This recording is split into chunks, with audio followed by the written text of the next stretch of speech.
Welcome, my friends, to the Cosmic Realm! Cheers, you crazy motherfucking cosmonauts out there. What's up? Come on, let's get in the groove, everybody. Everybody get into it.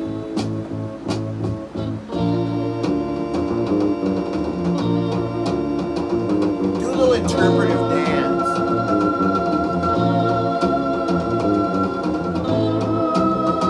Come on, let it feel it. Let the music just flow through you. What the fuck?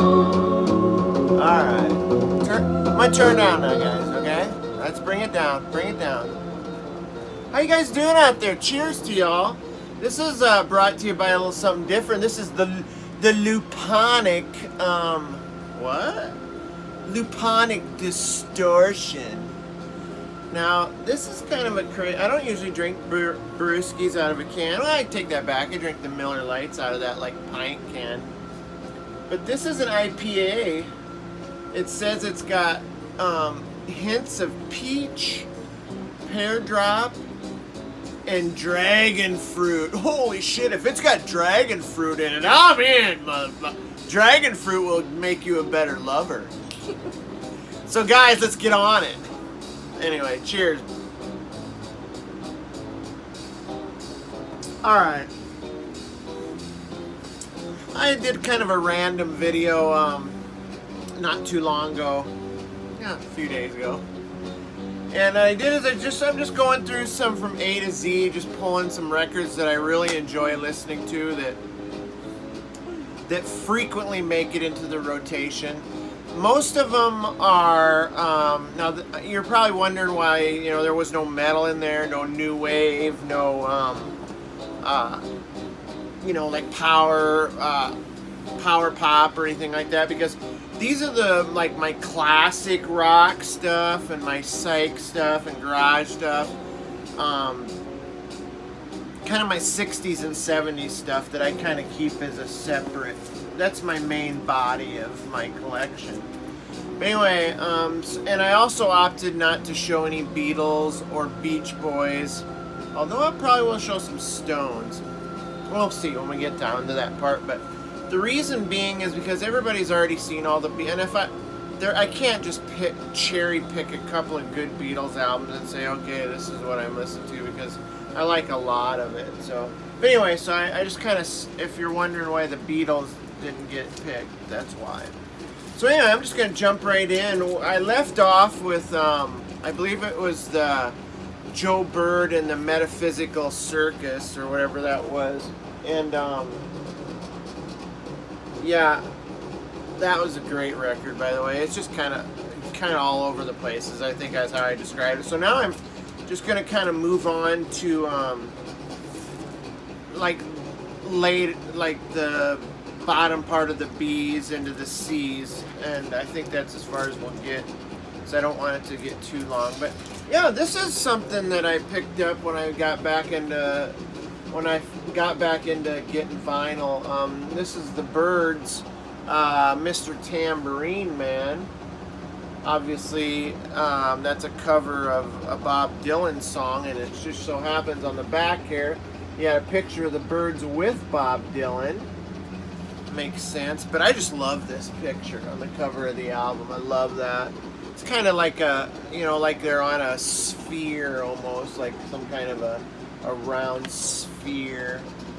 I love their boots, man. All those bands wore like those killer pointed toe boots, like the Beatles boots. Such a great, I love the Byrds, man. The great harmonies, the Mr. Tambourine Man, Spanish Harlem Incident. God, this is such, all I really want to do, it's no use. I mean, this is just great stuff. Nice little narrative on the back here too, but yeah, the Byrds. And this is one that, gosh, I haven't spun this for a while. I might have to throw this bad boy in there. Got a drum solo going on back here, you guys. You hearing this?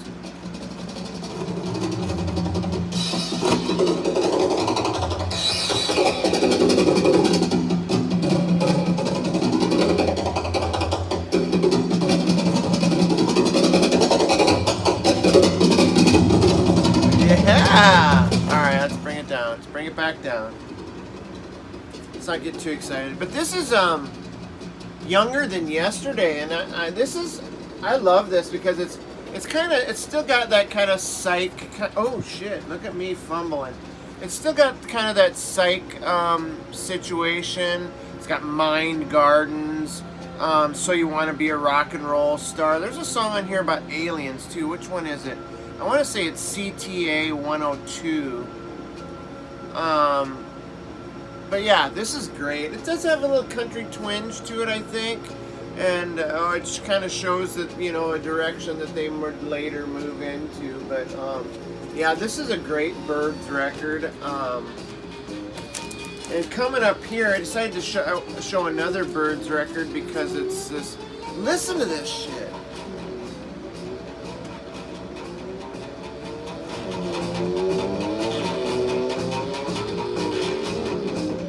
That's some psychedelic. That's some like deep psychedelic shit right there. And that record's coming up. I'll show it.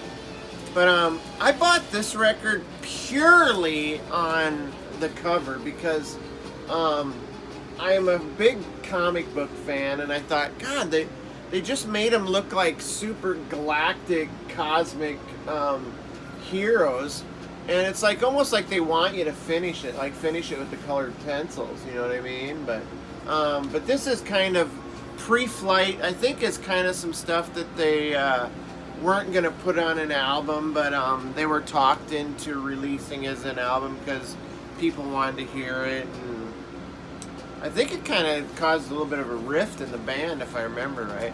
But yeah, Pre-Flight, and I think it also had a different cover too. There was a cover where I think it was a bird's nest, and they had like photoshopped their heads onto some birds or something. I don't know. Good stuff, right? But way to create a nice image.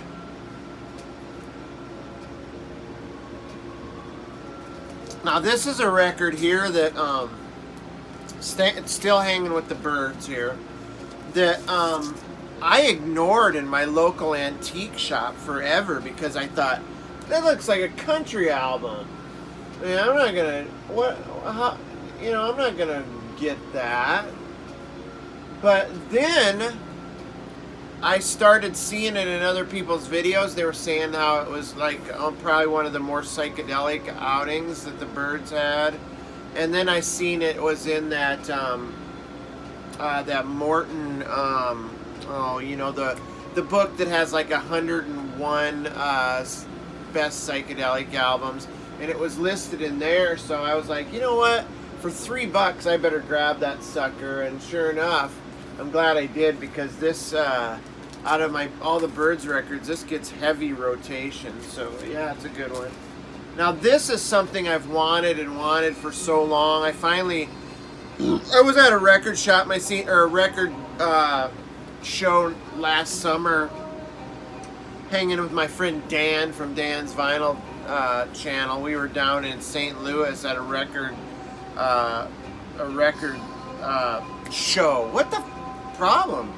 And I seen an original copy on somebody had it in the back of their booth, and it was $250. I'll take it. I'll take two. But I made up my mind that as soon as I got home, I was gonna pick up this can. What is it? Monster Movie? Yeah, Monster Movie by the can.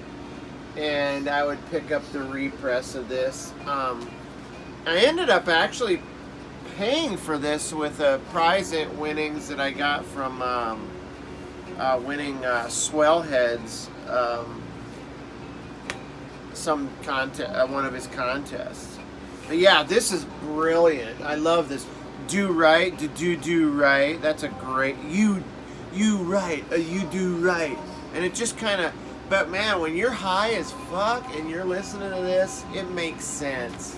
It's so great. But yeah, love this. Here's another record. I mean, I'm a sucker for those 60s bands that, all the ones that wanted to be like the Beatles. Like, I'm a sucker for like the Herman's Hermits and Dave Clark 5 and Lovin' Spoonful. I'm a sucker for those kind of bands, and this is kind of in that realm. This is the Candymen, and I seen this pretty cheap online. I think it was on eBay at Buy It Now for like, it was like $5 or $6, and I just thought, that looks like something I'd like, and god dang right, I dig this record a lot. They look cool. I mean, it looks, you kind of hope it'd be more psychedelic and garagey than it is. It's got more like pop leanings to it, but I'll tell you what, this is, I mean, you used to be able to get this pretty cheap when I got it, but I don't know what it goes for now, but this is actually pretty good. You know what? I gotta take these mind shields off, you guys. I cannot see. Here we go again. Oh no, here we go. Ah, stop it, get away, spiders, spiders on my arms. I'm just kidding. Anyway. Oh, now I can see. Roses Won't Grow in My Garden, Deep in the Night, Movies in My Mind, Stormy Monday Blues. This is great. I tell you, if you can still pick this up for a fairly cheap price, I'd say pick her up, fellas. And now what we're listening to is this really cool deep psych or heavy psych repress that I picked up on Sunday's Record. Actually, I didn't get it from Sunday's Records, but I did get it at a different record show that I went to here in my home state of Iowa. This is Trip Through Hell, the CA Quintet. And man, I would see this on most of the great on most of the great psych channels on in the VA and the VA. In the VC, I think Dan from Dots and Loops speaks highly of this. I believe maybe Psych Derek might have spoke highly of this as well. Maybe even seen it shown on Hog's Ear Report with Ron. And anyway, it's a double album, and I'll tell you what, lots of fuzz, lots of crazy, psychedelic sounds, and yeah, this is friggin' amazing. It was well worth the, I don't know, maybe I dropped a 30 spot on it, but I love this, and yeah, I've put this one through the ringer. I've listened to it a lot. Great stuff. It was described as a Trip Through Hell 1996 reissue heavy psych. And this is something that I stumbled upon in a little town called Eagle Grove, about 20 minutes away from where I live. It's a little private press of this album by a band called Catch. And it was actually a live show at the Golden Hawk Club in Des Moines, Iowa, which is the capital city of my town, and there's the band right there. And they do a bunch of covers of like Closer to Home by Grand Funk, Proud Mary. They do a rock and roll medley with Johnny B. Good, Long Tall Sally, Great Balls of Fire, Shake, Rattle, Roll. They do some songs by Joe Tex. They do a couple of their originals. But yeah, this is great. I love the little logo there and love the cover. But yeah, I found this on Discogs. I looked it up, and some other people looked it up, said this kind of a cool label too, that this sucker goes for about $170. So I thought, you know what, I'll hold on to it for a little while. This is the kind of stuff that like Psych Derek would probably be into. Hell, if it was interested, I might cut a deal with him. Anyway, then I kind of picked both of these out in tandem because they almost act like they should be together, but it's Chad and Jeremy, and the one is called Of Cabbages and Kings, Chad Stewart and Jeremy Clyde. I remember seeing this on the Psychedelic Experience, DJ Mellow Yellow and the Psychedelic Professor. And I remember one time they had their heads superimposed on the heads of these, Chad and Jeremy. But yeah, this is great. And then you've got the Arc too by the same guys, and it's kind of their idea of psychedelic records. And man, I love these records. They're fun to listen to, and some of the stuff off the Arc was on the soundtrack for Once Upon a Time in Hollywood. I think it was the Paxton Quigley's held the course. So yeah, good stuff. This is an old psychedelic / soul standby that you see a lot shown in the VC, and well deserved to be shown, because this is a killer record by the Chambers Brothers. God, I love those brothers. I mean, look at their clothes, man. I just dig it. And, you know, it's got all their autographs up here. I'm just kidding, they're not real. It's just a fake deal. But, gosh, I haven't spun this for a while. I might have to give this a good spin through again.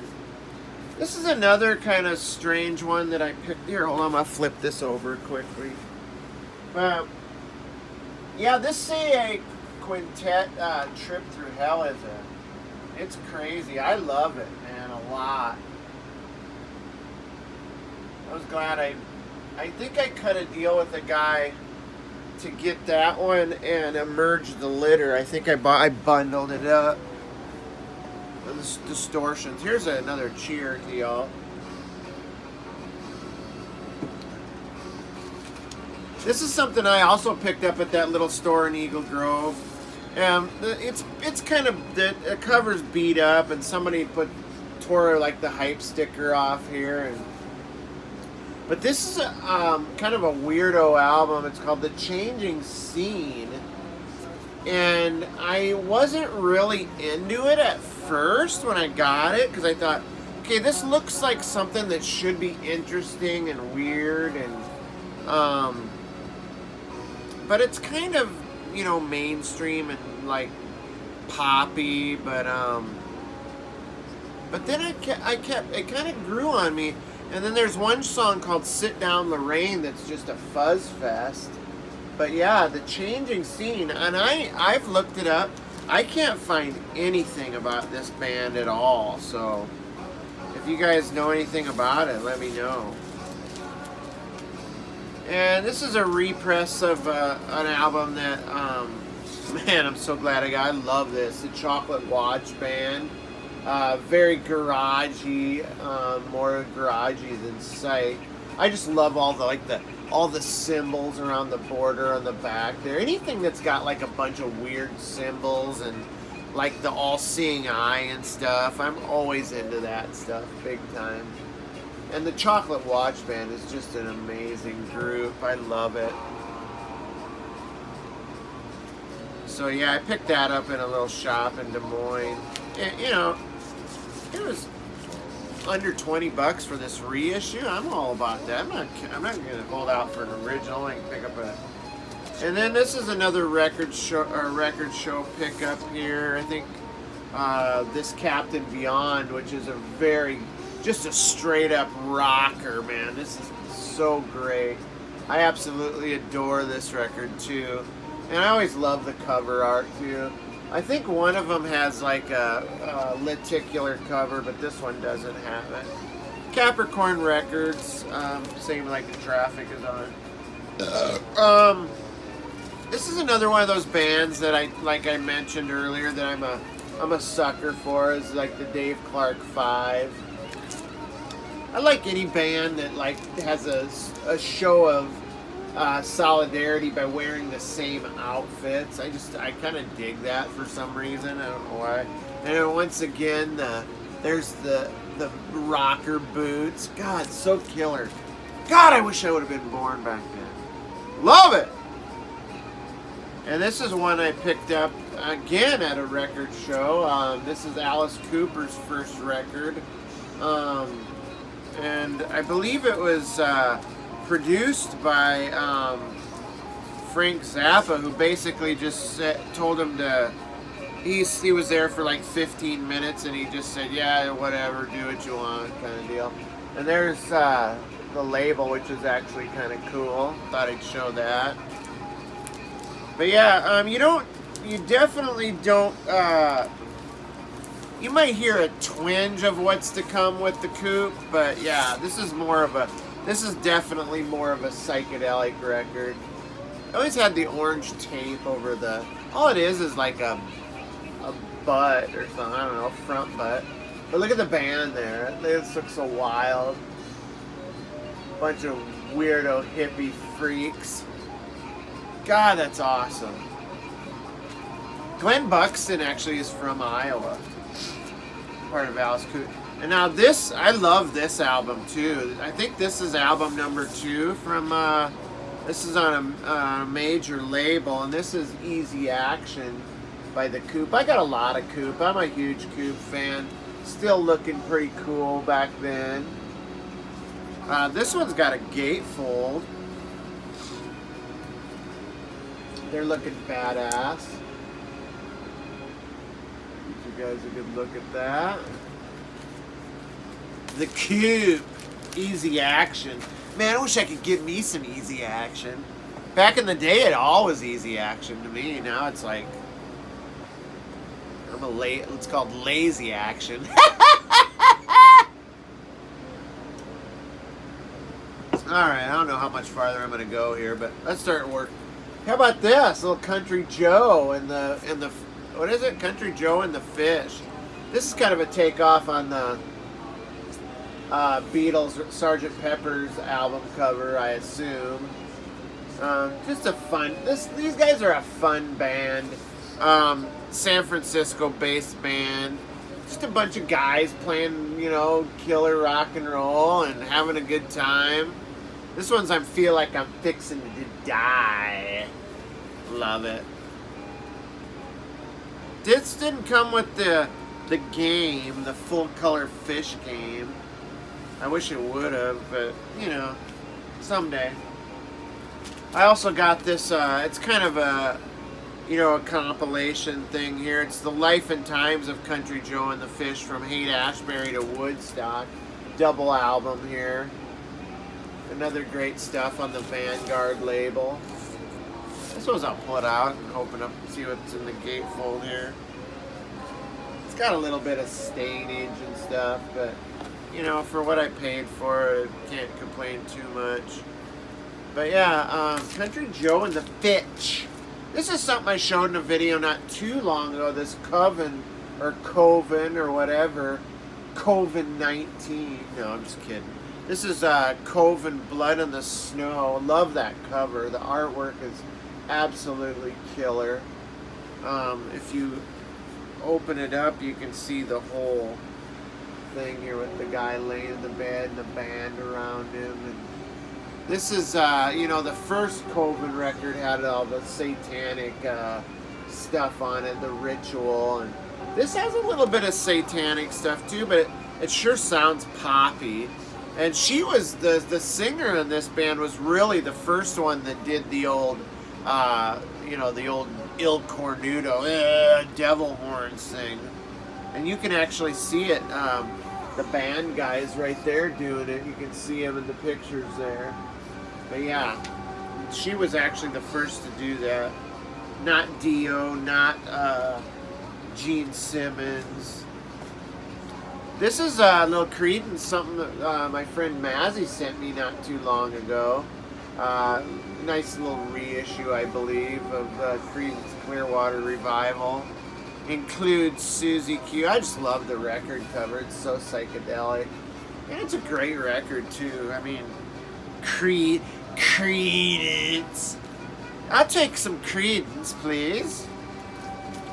Moving right along. One of the best, the most awesome covers of all time is this Disraeli Gears by Cream. Is this by The Fool? I don't know. I mean, I don't know much about it. Have you guys seen the inside cover of what is it, Wheels of Fire or whatever by Cream? That friggin' thing takes this to a whole new level. But I just love all the like little cutouts of the band on the back there. I mean, obviously this is great. Strange Brew, Sunshine of Your Love, which I used to sing in my old band. Tales of Brave Ulysses is my favorite Cream song of all time. Great little Disraeli Gears pickup. This is something I scored on a record collection. This thing is mint, mint, mint. And this is a nice OG copy of Crosby, Stills, Nash & Young, Dallas Taylor, and Greg Reeves' Deja Vu. And this sucker is in such beautiful condition. It's like it's never even been hardly messed with. It was like somebody put it up on a shelf and said, nice record, fella. Anyway, yeah, this is a good record. What's the song? It's the one where they go to Woodstock. It's got Teach Your Children. It's got Carry On. Woodstock, that's the one. Written by Joni Mitchell, by the way. When I heard that, I almost pooped my pants. Ooh, I'm pooping my pants! I'm pooping in my pants! Crow! The old Crow. Check those guys out, though. Crow, fucking cool band right there. This is kind of a best of Crow. I like Crow. I've eaten Crow a lot. Yeah, this is just some good rock and roll right here. Good blues-driven rock. All right, coming down to the last two for the night. This is one of the first records I ever picked up when I was younger. Something that was older that I had no idea what this was when I got it. But this is Sugar and Spice by the Crying Shames. And I just loved it. It's got a Hey Joe cover on it. And, you know, this is way better than... I mean, it looks kind of crusty, but this is actually really good. I love it. Another one of those 60s bands. I'm a sucker for the 60s, man. I'm a sucker for the 60s. It's far out, man. You know what I mean? It's freaking far. It's great. How about The Circle? Another one of those bands that I was talking about. This is called Neon. The Circle. Another great band. They're more famous for their song The Red Rubber Ball. The morning sun is shining like a red rubber ball.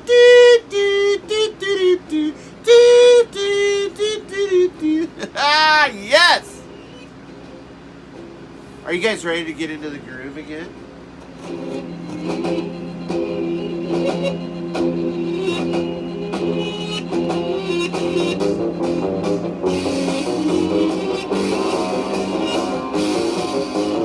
Alright, Vaughn community, that's it for now. Peace out, have a great night, have a great day tomorrow. We'll catch you later. Wow!